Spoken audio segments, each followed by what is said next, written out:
One of the biggest challenges that I hear from leaders is simply the rapid pace of change.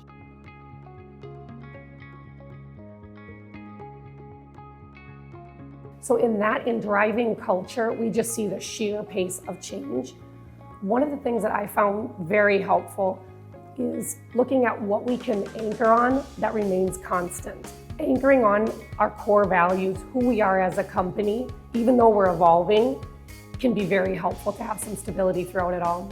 So one of the things that has remained the same for me in creating meaningful leadership development or training experiences is having it connected to the business strategy.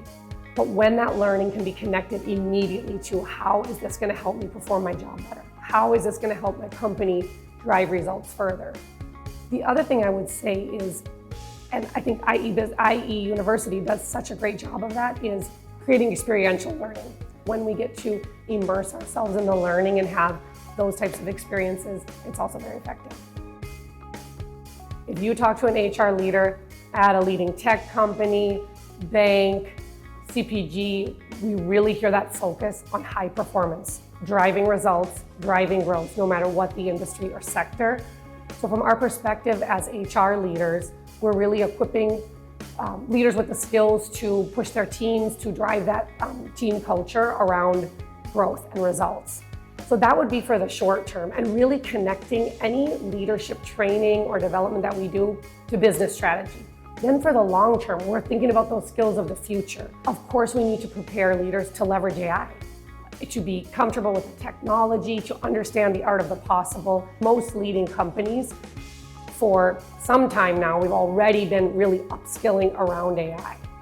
Then, especially if you look at leaders at the top of the organization or in senior level roles, we think about those competencies and abilities like growth mindset, creativity, right? Because to leverage the technology, we really need to have that mindset to understand what we're capable of creating, and also decision making, ethical decision making, right? The AI has so many capabilities, and we really need sound leaders to understand how to leverage it in the best possible way for company results and also for the people at companies. When I chat with young professionals, their optimism inspires me.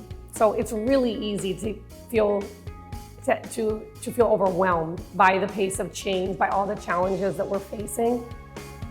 I was looking at some recent data on attitudes towards AI of different professionals. And what we see are younger professionals are not scared of AI, and really what they're looking at is how to leverage it in an ethical way. How can we use AI for good? That gives me a lot of optimism. And also, we are in a world of a lot of polarization right now. You don't have to go very far to see that. And I think our young students and professionals are really seeing through that. I see that they can discern information. I really see a lot of optimism there as well in moving away from being so polarized and looking at commonalities for a more positive future.